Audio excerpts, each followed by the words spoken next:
Bonjour, mon nom est Bernard Pinsens et je te souhaite la bienvenue dans ton cours d'informatique. Lorsque tu te branches à ton cours, tu remarques que la première fenêtre de la page d'accueil est la section Nouvelles. Il est important de lire les nouvelles à chaque fois que tu entres dans ton cours. Tu y trouves, entre autres, des précisions sur certaines activités à compléter et des rappels pour les travaux à remettre. J'aime informer mes élèves des derniers développements dans le monde de la technologie. Pour te changer les idées, tu peux jeter un coup d'œil à l'encadré « Nouvelles technologiques » au bas de la page. Dans l'encadré « Documents », il y a de l'information au sujet du cours. Mes heures de disponibilité sont indiquées à l'espace cours. La feuille de route indique les dates d'échéance des différents travaux à remettre. Assure-toi de respecter les dates d'échéance. Par contre, rien t'empêche de prendre de l'avance. Ton cours est complété lorsque l'ensemble des activités sont terminées avec succès. La fiche de progrès contient, elle, les résultats et la rétroaction aux différentes évaluations que tu m'as remises. Cette fiche sera partagée avec ton enseignant responsable à ton école et avec tes parents. Dans la barre de navigation, il y a un lien vers le contenu du cours. Le cours est divisé en 5 unités.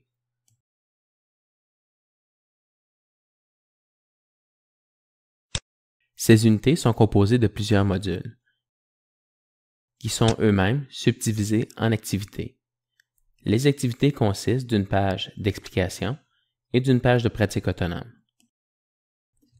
Tu suis ton cours en commençant naturellement par l'unité 1, module 1, et tu procèdes à chacun des contenus dans l'ordre. L'aperçu global du cours donne une description du contenu qui sera couvert.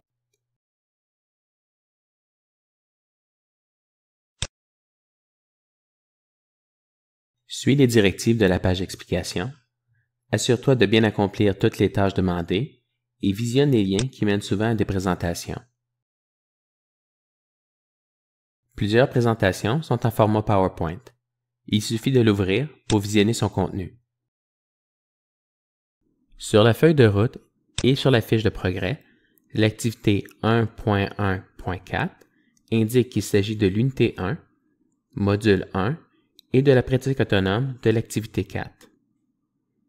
1.2.ef signifie l'évaluation formative du module 2 de l'unité 1 et finalement 1.4.es correspond à l'évaluation sommative du module 4 de la même unité.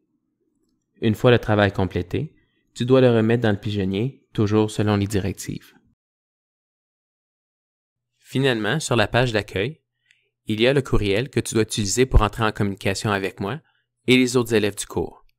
Assure-toi de vérifier ta boîte de réception à chaque jour. Pour ton cours, tu utiliseras le logiciel Visual Basic inclus dans la suite Visual Studio Community. Il est disponible gratuitement à l'adresse suivante.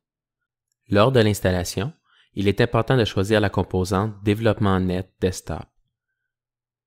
Lorsque l'installation est terminée, ou si le programme est déjà installé, démarre Visual Studio et crée un nouveau projet de type Visual Basic, Bureau classique Windows et Application Windows Form. Tu sauras alors que le logiciel a bien été installé. Si ce n'est pas le cas, demande à l'enseignant responsable de ton école d'entreprendre les démarches nécessaires pour l'installer correctement. S'il y a un problème, communique avec moi pour trouver une solution le plus rapidement possible. Tu auras également besoin du manuel Éléments d'informatique. Vérifie avec ton enseignant responsable si tu as accès à ce livre. Si tu as des questions, n'hésite pas à communiquer avec moi et je te souhaite un franc succès dans ton cours d'informatique.